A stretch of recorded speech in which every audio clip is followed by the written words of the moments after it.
Welcome to the CEO Project Podcast, where Jim Schlexer, author of the best-selling book, Great CEOs Are Lazy, and the founder of the CEO Project, provides ideas and tools to help CEOs of mid to large-sized companies grow and optimize their businesses. Now, let's get started with the show. Welcome, everybody, to the CEO Project Podcast. My name is Jim Schlexer. I am your host, and we're going to have some fun today. And this is what's a little bit different.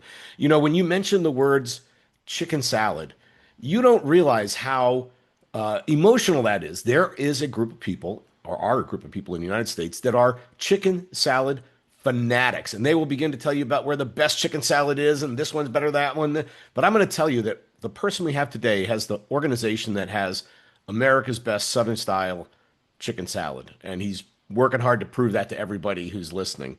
My guest today is Scott Deviney. He's the CEO of Chicken Salad Chick.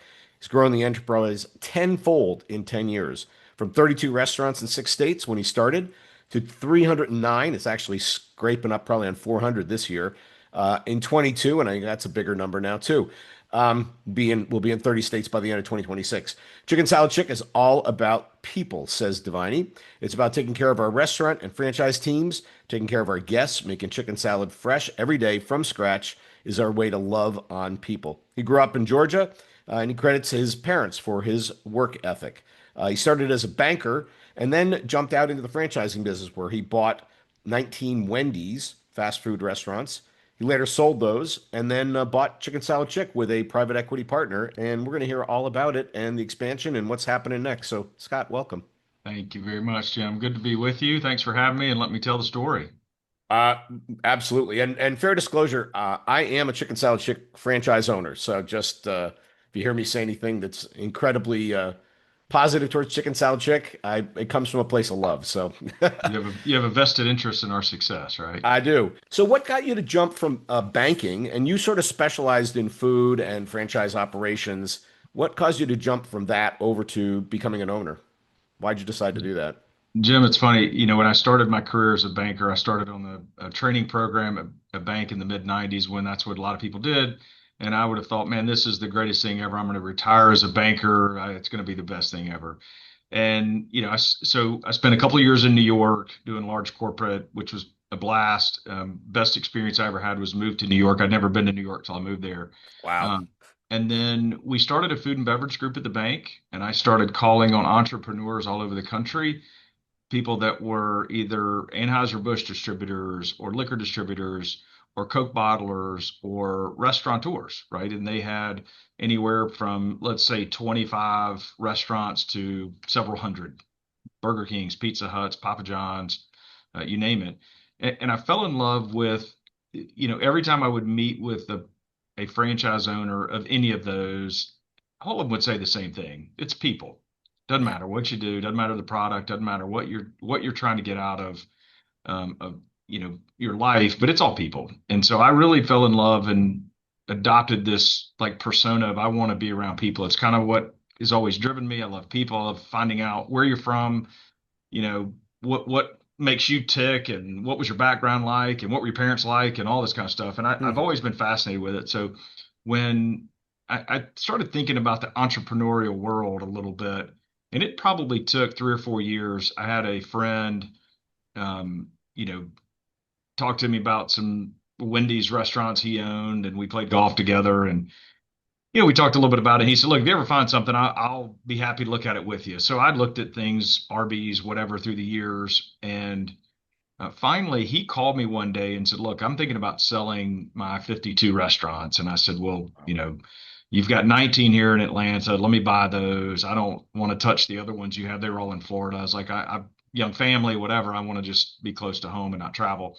So a buddy of mine who was a friend who had nothing to do with the business at all, he's like, "Look, I need investment, too. It'd be fun. Let's go do this together." So we bought the business. It was interesting. I've told the story a few people. I resigned from the bank, walked into my boss's office and turned in my resignation letter. I then walked to the next office and then pitched to the credit guy financing because they said, "Who's financing the business?" And I said, "Well, this other bank." And he said, "Well, let us look at it." So we pitched the business idea to them. They ended up doing the loan for us. And then October 8th of 2008, which was terrible timing. Like you don't want to Yeah. banking and be an entrepreneur as the world was crumbling around you. We bought 19 Wendy's. And then 6 months later, bought five more.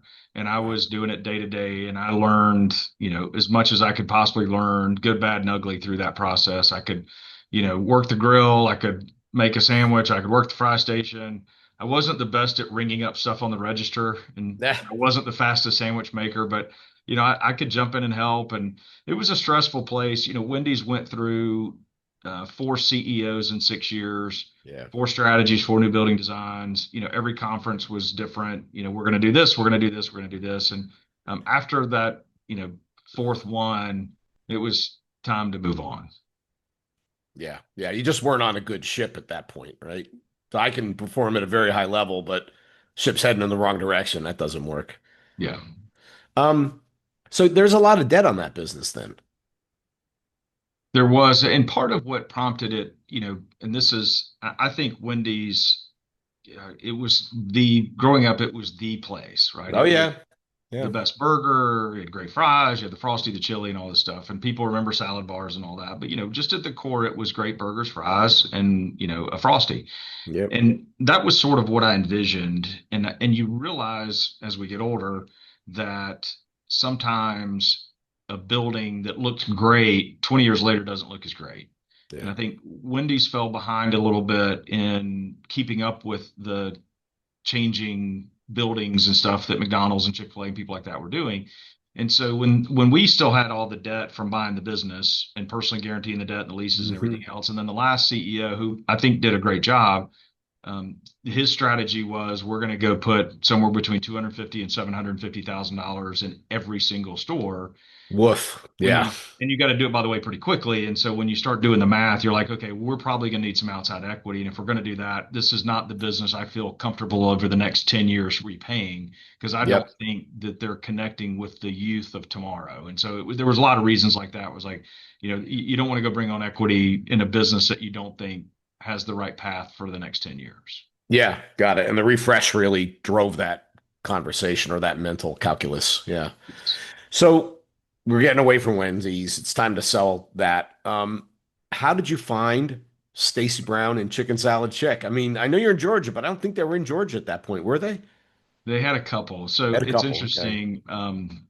This is a great story, Jim, but so in spring break of 2014, I'd been negotiating, we're down in the Keys with my family. We're negotiating selling the Wendy's business, working on the letter of intent. I mean, it was comical driving home from the beach. My wife's like, you're on the phone the whole time because we're talking about stuff. But Yeah. so I've been there. The you know the non-vacation drill. vacation. Yeah, I've been Yeah, there. so we're working on the APA. We're not into it yet, but we're working on the APA. We've signed the letter of intent. We know we're going to sell it. So I have a buddy of mine, his name's Adam Reeves. Adam calls me for lunch one day, and Adam was a wealth management guy in Atlanta. We're members of the same golf club, played golf together, and he calls me and says, "Hey, look, you know, you're in Wendy's." He didn't know I was selling, and he said, "My buddy from high school, they went to Eufaula, from Eufaula, Alabama, went to Lakeside High School, called me and said, hey, he and his wife had just started this concept called Chicken Salad Chick." And I said, "Adam, I've never heard of it." It's Hmm. like, there were maybe call it 14 or 15 at the time. This was, mid 14. And he was like, we need to go be a franchisee. Let's go buy the rights to like Orlando or Nashville. And I was like, "Adam, I've never heard of it. It's never going to work. Like Yeah. you just need to keep doing what you're doing. Don't go chase this dream." So he calls me back a couple of days later. So let's go get some coffee. I really want to go pursue this. I want you to teach me everything I know about the restaurant business. So let's go have coffee. So we were having coffee one morning. He was, trying to convince me to go do it with him and talking a little bit about it. And he said, and I'm gonna never forget this. We were sitting there having coffee, and he said, "Man, they're killing it, Scott. Kevin just signed a lease in Birmingham downtown because he was going to UAB for some cancer treatments and found a Hmm. spot. They're going to open there. Like they're just crushing it." And I said, Hold on a minute." It's like, Yeah. "Adam has cancer. Yeah. I mean, Kevin has cancer. Yes. Okay. Well," and I said, "Well, how bad is it?" "Not sure.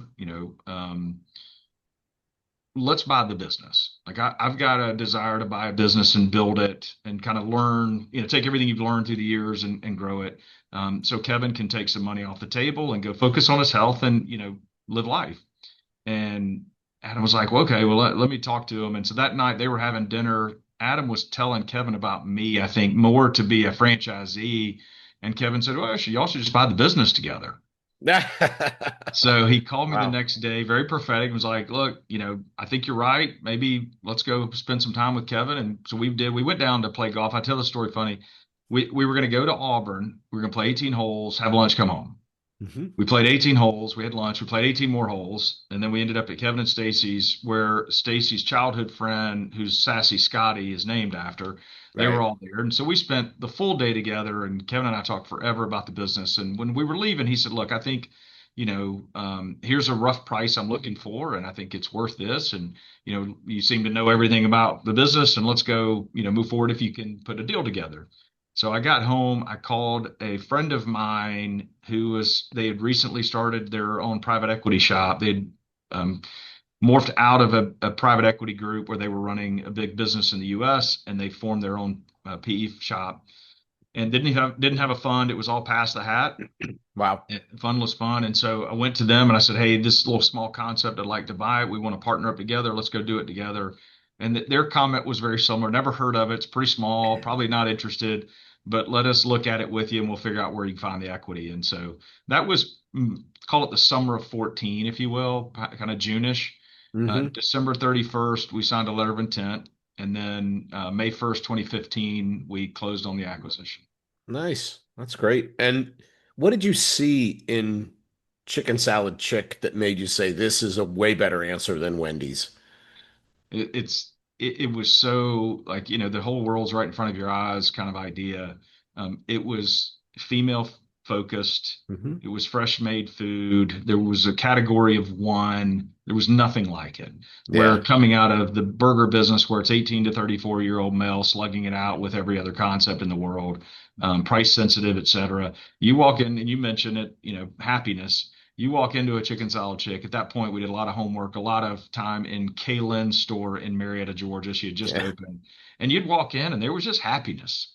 People Mhm. smiling, guests smiling and happy. And, Kaylin's walking around talking to everybody and their staff's happy. And you walk into a Wendy's and it wasn't like that. So you just Yeah. could feel the vibe and you said, you know what? There's something here that we need to go tap into it. And we should just back up. I mean, the core of the offering is chicken salad in, a dozen different flavors, right? But you mentioned the names. Maybe just tell that story a little bit about naming chicken salad. What sense does that make, right? Yeah, it was. So part of what made Kevin and Stacy so successful is they weren't in the restaurant business. So they did things that normal restaurateurs wouldn't do. But if you think about, hand shredding chicken to make chicken salad in bulk is really, very hard.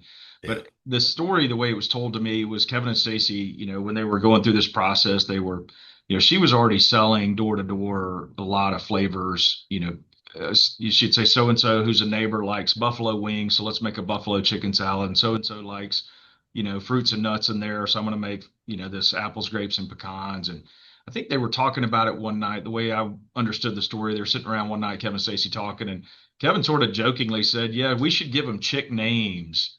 And Stacey's Ah, like, "Oh my gosh, you're right. Let's go ah, give them chick names and name them after people." And I think that's one of the geniuses of what they did because they didn't name them random names. They didn't come up with stuff. They said, let's name them after real people who have had impact in our life and let's, glorify them in a way, but also do it in a whimsical way. I mean, Fancy Nancy, what great name for apples, grapes, and pecans, which you kind of think of sort of the play on Waldorf where it's kind of high end, right? And so yeah. I think it was the genius of what they did and things that wouldn't normally happen in a restaurant world. Yeah. No, I love it. And if you talk to somebody who goes to a chicken salad chick after they tell you how much they love it, by the way, back to your happiness thing, you ask them what their flavor is, and they all know their flavor. And they don't say it, I like Fancy Nancy. They say, I'm a Fancy Nancy. Yes. They've identified it with the ego identified with the brand, actually, which is Right. nobody's ever said that about a Big Mac. I'm just No, saying. Right? Um, no. so you're a franchise, and that's part of how you've been able to expand it all. You do have a lot of company-owned restaurants as well. Talk to us a little bit about that model of being a franchise operator and sort of the pluses and minuses as you see it as a leader. And I've got some thoughts too, but I'm very curious about what you have to say.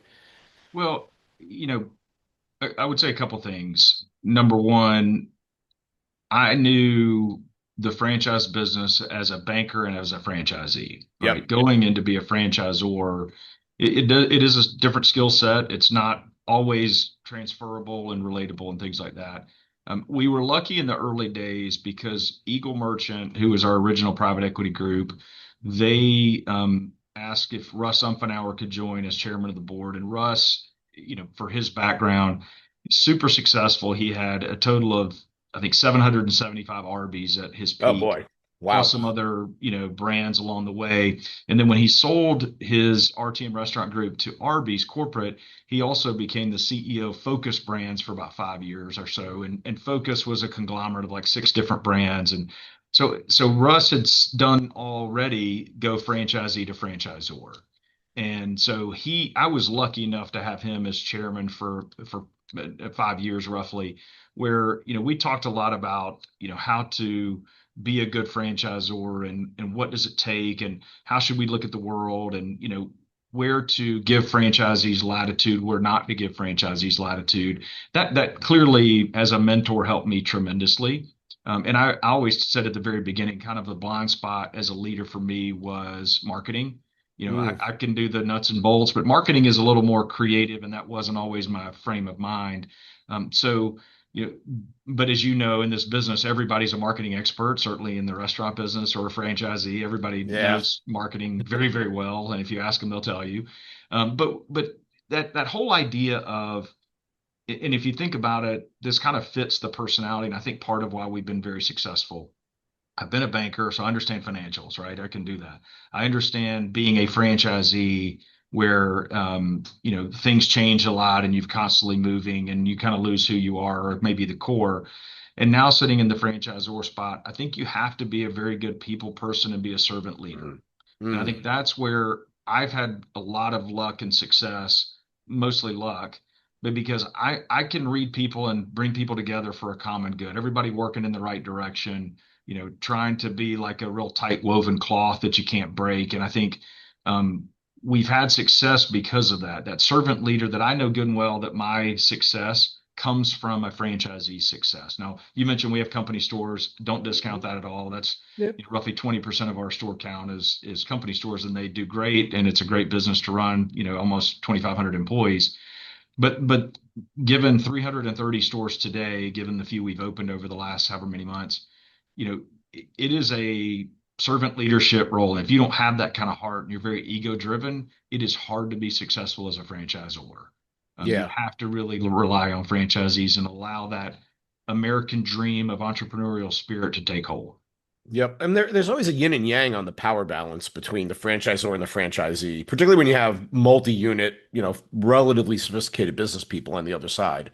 Um, One of the thoughts I had is like, how do you maintain quality in such an incredibly distributed model where you actually don't directly control a franchise operator in Buffalo, New York, or Iowa, or like, how do you ensure that that experience is the same experience they'd have in a company store, down the hill from your corporate offices? Well, I look at it in a couple of ways. One, there's, the food, there's the service, right? And then kind of cleanliness, whole guest experience, all that kind of stuff. From a food, no deviation from the standard, right? Let's make Right. sure that Classic Carol is the same no matter where you walk in 22 states currently, right? I mean, it has to be the same, and Fancy Nancy has to be the same. So be like maniacal about the recipe and following of the recipe. You know, that's number one. So Yep. take that over as a food. I think the place where there's more freedom for expression, if you will, is on the guest experience. We have a certain standard and expectation of every guest walking in the door having a feeling, right, that they feel warm and happy and loved. But at the end of the day, you're either your GM or your franchise owner or whatever is going to dictate that. And so what we try to do is keep the business so simple Yeah. so that you're not stressed about the day-to-day part of the business, which allows your personality to shine and come through. And if you talk about expectation of hospitality, that's where I think some great brands lose a little bit of hospitality because they're so focused on the day-to-day grind of the business. and Mm. because it's not simple, right? And Yep. a Wendy's, sandwich maker, the expectation was like 7 seconds you built a sandwich. But remember, everybody that pulls up to the speaker box, they're ordering it their way, Yeah. and you've got 7 seconds to do it. So you're stressed, and you can't have a personality at that point. Our business is busy. Like, we are trying to get people out the door. We're fast. We're working through everything, but it's not so complicated when you're putting chicken salad on a piece of croissant or lettuce or white or wheat bread or whatever. Like, we've made it so simple enough that you can still have a personality and a smile while you're doing it. And I think that's kind of the hidden secret of what makes us Interesting. successful. And that's one of the things I loved when I looked at the model. It is so operationally simple compared to any other food. And I was in the food business for years when I was young. The complexity of this compared to that, no fryers, no stove, no oven, no hot side, except for a steamer. I mean, it is one product essentially. I mean, it is Right. really operationally simple. And that is one of the magic. I hadn't really thought about the relationship to hospitality though. So, and maybe just go there for a second. Anybody can make chicken salad, like anybody. And I remember, I've taught people like, go, I make the best chicken salad. Like everybody thinks I make, just like everybody's a marketer, everybody thinks I make the best chicken salad. Yes. Why would they come to Chicken Salad Chick then? I mean, I can get it anywhere. I can go to the deli and get it. Well, it's not easy to make, right? I mean, Yeah.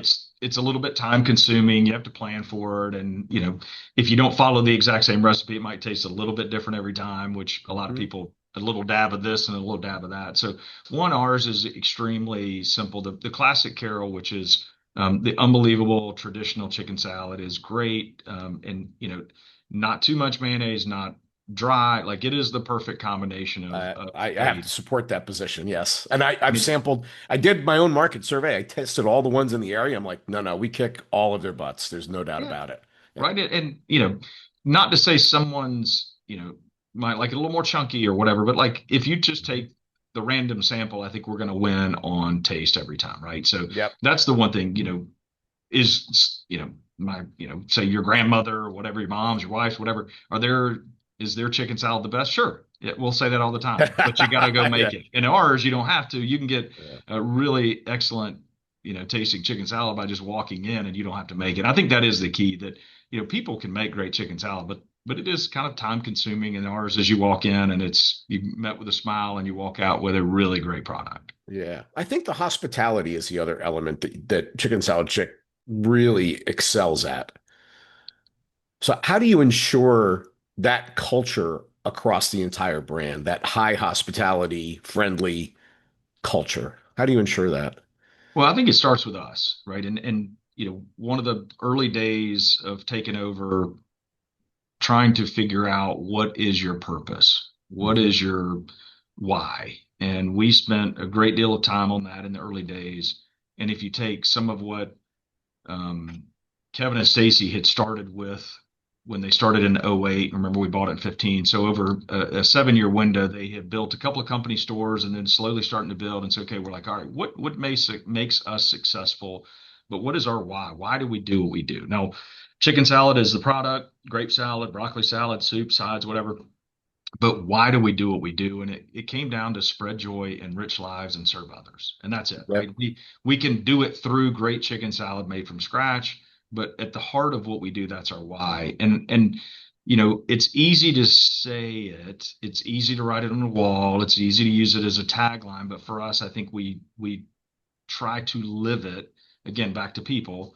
Generally, I think people are happy and they want to be successful and they want to be happy and they want to do well. So if you give them the tools in which to be happy and successful, and make sure that they don't stress over making the product or whatever, now let's focus on why we do what we do. And so culture starts with everybody in the building. We talk about it over and over again, and we remind people. And you were just at our conference.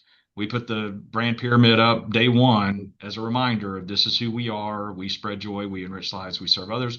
We talk about examples of how we do that a lot. I mean, you walk through an airport with your logo on, with a Yep. jacket or shirt, somebody's going to stop you and they're going to have a great conversation with you. You're going to engage back with them because you're going to talk about, oh yeah, I know that restaurant, or I know that person, or I know that flavor, whatever. So therein lies the guest experience. And I think that's where the combination of great guest experience coupled with a true purpose of why you do what you do is the blueprint for success for us. That's fabulous. I mean, I think maybe the other benefit of a franchise model is you can pick your partners. You don't have to say yes to everybody. I know you don't say yes to everybody. And so you decide who you're going to affiliate with. And a lot of businesses don't have that luxury. Yeah, it's a good point. You know, that I get asked that a lot. How do you insure, like you just said, how do you insure?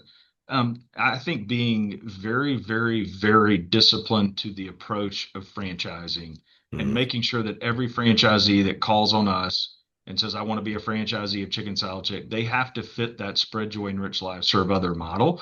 And if they don't, then they don't make the cut. I don't care how big the check is. I don't care how big the territory that they want to go buy is. Like, you have to be disciplined to the approach of that. And if you're yeah. not, you can get off the rails pretty quickly. But as you know, going through the process, our sales team will spend time with you. They'll come Mm, visit you. They'll talk about what makes you tick. Let's talk about your philanthropy ideas and how do you take care of people and give me examples of how you take care of people. Like those kind of things are really out there, and it's part of what makes this brand work in places that no one knows Chicken Salad Chick, right? When you go to Colorado, New Mexico, Maryland, New York, whatever, mm. you better be really good at it. Yeah. Well, we shall see. How has how has your private equity partner been? I know you've refinanced it. You have a different private equity partner than your original one. How have they been? I mean, you had phenomenal performance, so maybe the answer is performing, nobody bothers you, but how have they been as a partner? It's amazing the correlation between performance and happiness with your partner. Yeah, But absolutely. we've been very lucky though, Jim. Part of it is because of performance, but also, as much as we go through the idea of finding franchise partners that fit us, you also work the other way. So when Eagle Merchant, we decided to sell the business in 2019, and we went through an exhaustive process. We had a banker, we went through, several different meetings and things. You have to have the fit of that partner too. That partner has to believe in your culture and has to believe in your vision and how you're trying to get to where you want to go. And Brentwood, who has been a phenomenal partner for us since November of 2019, because they saw in us what we saw. They didn't say, gosh, this is a great blueprint. Now let's go change everything and blow it out. They said, here's your strategy. We agree with your strategy. Now let's go execute it. Now, 4 months later, we had COVID. Yeah. And I always Yeah. say that was a blessing and a curse. The blessing part was we weren't at the tail end of a life cycle with a private equity group wanting to sell, which would have, maybe Yeah. strained the relationship. But also at the very beginning, now you get to know each other really, really well. Like there was no holding back on who are we, right? We jumped in full speed and said, okay, let's go get to know each other really well because we have to get through this. And I'll give Brentwood a lot of credit. They brought all of their CEOs together. They said, let's have a call. It started almost like daily of Wow. what's happening today and what do we need to do today. And we were one of the first. There were a couple of portfolio companies in there. It was like, we're going back to the office. We're going to start opening restaurants. Like, we were lucky that we were in the South and Governor Kemp opened up, Georgia early. But we said, look, we're in this business. We have people in the restaurant. We're going to be in our support center. We're going to support them. We're going to grow the business. And to your point, we've performed very well. And I Yeah. think that, clearly brings happiness. Yeah, no doubt. No doubt But about that. Jim, it's funny.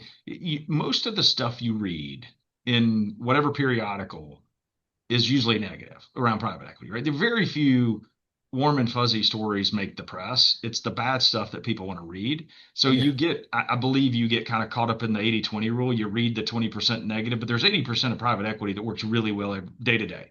I, And, their success and all that stuff. And, you and I've talked about it a little bit. I think one, we're part of the 80% success story because we've had a great relationship and it's working. And, you knock on wood, as long as you stay out of whatever publication, then you're going to be okay. yeah. Well, it's like the news thing. If it bleeds, it leads. Like they don't put the good news up first. They put the That's bad right. news up first. So it's the same.